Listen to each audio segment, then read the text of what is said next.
در حوزه ملاقات‌های پیشوای ملت پرزیدنت جمهوری تاجیکستان محترم امامعلی رحمان با معارفچیان کشور و اجرای دستور و سفارش‌های سرور دولت در سمت زبان آموزی و در روحیه وطنپرستی احترام به ارزش‌های ملی تربیت نمودن نورسان و جوانان در ناحیه واسع همایش‌های معرفتی دایر گردیدند.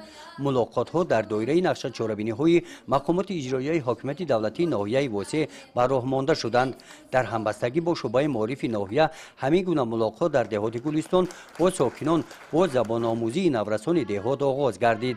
در حضور والدان یک چند نفر نورسان با زبان‌های روسی، انگلیسی سخن گفته. بعد سخنگویی‌های آنها رئیس ناحیه واسع دستور دادند که در دوره تعطیل تابستانه در مؤسسه‌های تعلیمی کورس‌های بازآموزی زباندانی برآمده شده خوانندگان با آموزش زبان‌های خارجی جلب کرده شوند. در این همایش همچنین رئیس ناحیه واسع تاکید نمودند که دانستن زبان‌های خارجی به سطح دانش نورسان و جوانان تأثیری مثبت می‌رساند. همین گونه ملاقات با اشتراک رئیس ناحیه واسع در همه مؤسسه‌های تعلیمی ناحیه با خوانندگان گذرانیده شده.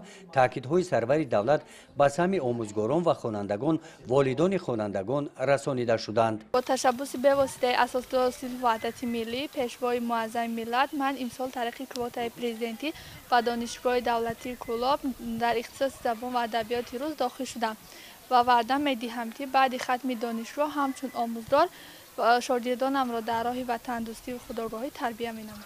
من قربانова حلیمه در صنف دهم می‌خوانم و من سه زبان را از خود کردم: زبان مادری، روسی و انگلیسی. من در آینده می‌خوام دکتر شوم. من در آزمون‌های فنی از فن‌های زبان روسی و زبان انگلیسی اشتراک نمودم و من می‌خوام در آینده در دانشگاه زبان‌های خارجی داخل شده در آینده ترجمان شده به خلق وطن خود خدمت‌های صادقانه و صادقانه نمایم.